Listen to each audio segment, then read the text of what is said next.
Hi, my name is Tim Bradrick, and this is my code demonstration for my capstone project for Milestone 6. What I did this week was adding the social functions. Almost everything that I did involved writing scripts. I did a very little bit in the Unity workspace. The two primary things that I added, uh, what I did is I went to the found an asset on the Unity asset store and purchased it, and it's called Kombu, and it provides some of the social functions, and it ties into a server, and I'll show some of that in a moment. What I have here is a CB manager, um, and I need to add that as a prefab, and here's Kombu here, and there is a prefab, and I just need to add that to each scene that I use these functions on, and then on that object is a manager script, and it's this item right here, and they provided the secret key, and I went and signed up for a web service, and that's what I provided here, and that's in the script. That was something that I am just simply using. I didn't write any of that script myself. What I also did was added an object called most recent player so that I could save the player across multiple scenes, and am anticipating doing that as well with the squirrels, the most recent squirrel being played. And I wrote this one, and I'll show that here in a moment. And then all the other features inside of the scenes are individual based on what they required. So let's go to the Mono Develop and look at the different scripts that I have here. The most recent player script, what I have is I use this as a means to store information about the most recent player. And I'm recording 4 pieces of information: the username, the user password, whether that user is a username is a valid user, because somebody could sign in with a um, non-valid one, or and whether the player is choosing to be currently logged in or not. They could choose to log out on purpose, and I want to remember that state when they come back and play the game. And I am saving the this information in a object called current player. Um, this script is added to the first screen and all the other scenes, I should say, the first scene and all the other scenes where it needs to access the player information. And I've added this section here to an awake method. What it does is it makes sure that there is only one object throughout all the instances of the different scenes and so forth. So what it does is it goes up, and when a scene is first loaded, it creates the current player, and if it is the only scene that has created the current player, it sets a do not destroy, unload, and sets it to this object. But if a different scene had created it, it goes and destroys the version, the instance of that current player. In addition, when the application quits out, I have the information saved. When the scene is enabled, I have the information loaded, and this information is being saved on a file on the device. And then I have a couple of methods down here: save the player and load the player, and I'll step through that.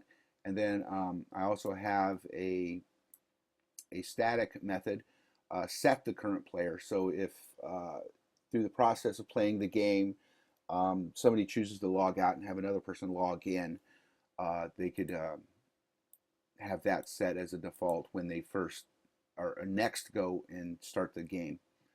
Um, Down here at the bottom, what I needed to do, this information here needed to be stored in a format that was serializable so that it could be saved in a file on the device.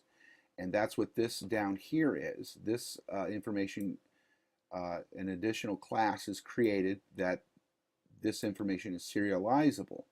And when I go into the save and load sections here,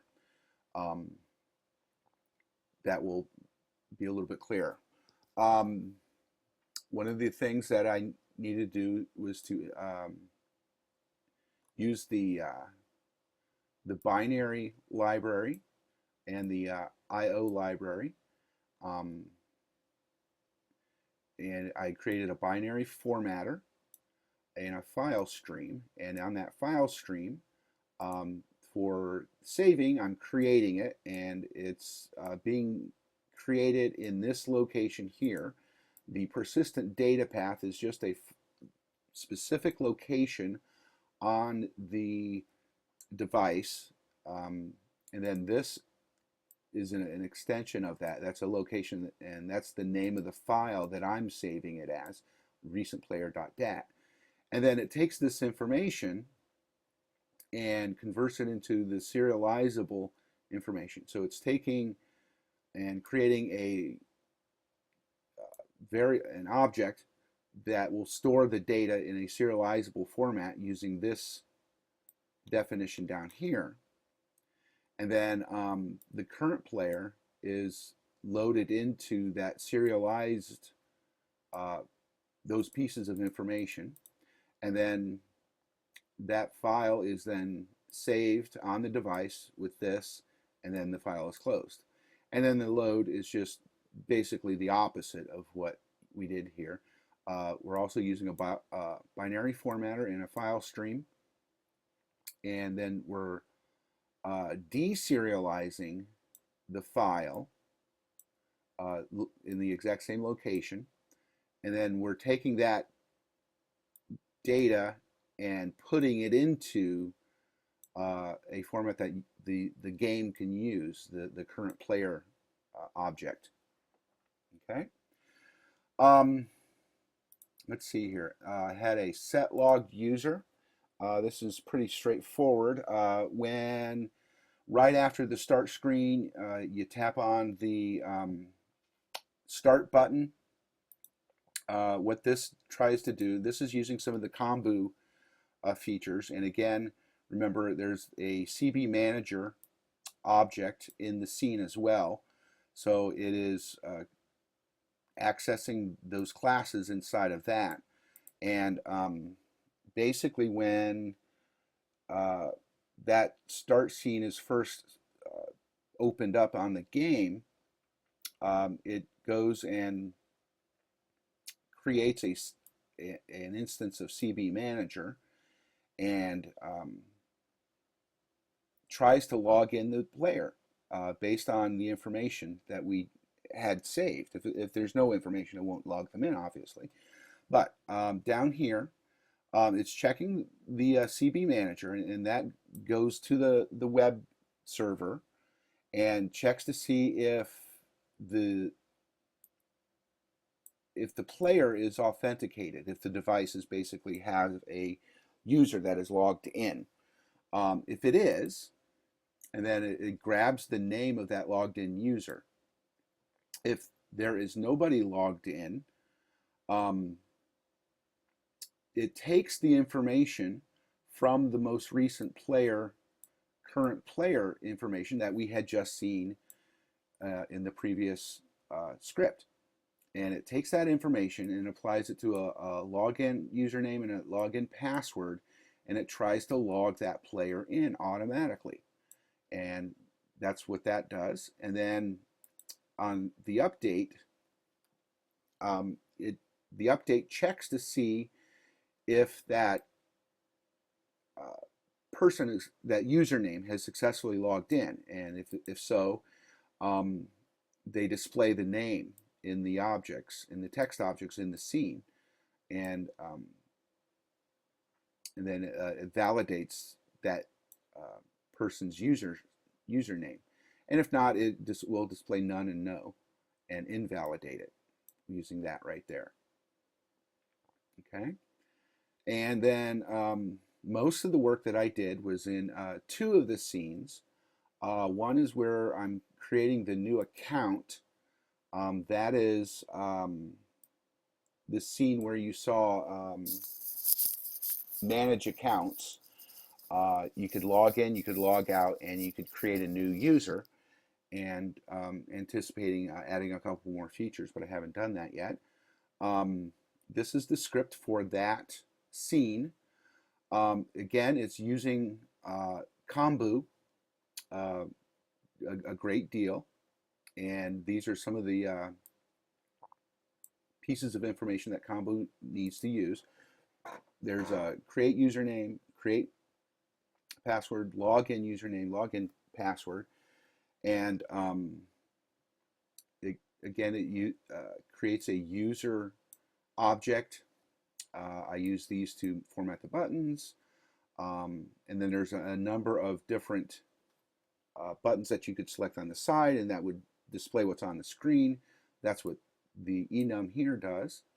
There are a number of things that happen when the scene is enabled and when disabled, and then there's a number of different activities, and then these are the format of these event handlers was provided by the Kombu package, but I went in and customized it for my purposes. When a user is created, when a user logs in, when a user logs out, and you'll see this much more when I go to the next section as well. Now here the start, again, just like I did on the set user, this start does a very similar thing. It checks to see if the most recent player is a valid user and whether they want to be logged in, and then attempts to do so. And again, sending a message to the server there with that piece of script there. Now down here on the on GUI, all the buttons and so forth. Let's see here. Down here at the bottom is where I have the buttons, and you can see them here. The login status, create new account, change password, delete an account, and the ones that I have not activated, I've decorated gray. The ones I have are white. So these two are available. Create a new account and login status. And under login status, there's two different functions based on whether you're logged in or not already. And then up here, I just have some if statements. So let's see here. Right here. So if that the account function is to create an account, we can go down here and display some text fields where you can put in the username and password, and then it provides a button to tap on, and when the player taps on it, it sends a message to the server to create that user. And then there's some other conditions which I try to handle here. If there's an error, it replies with a message, and so forth. Okay, and further up, we have the login status. There's two different login statuses, whether that person is logged in or whether they're not logged in. So they're presented with two different options. If they are logged in, it displays who they are, and then it gives them an option to log out. And if they tap that button, that log out button, they're given the server is given a message to log that player out. And then if they are not logged in, they're given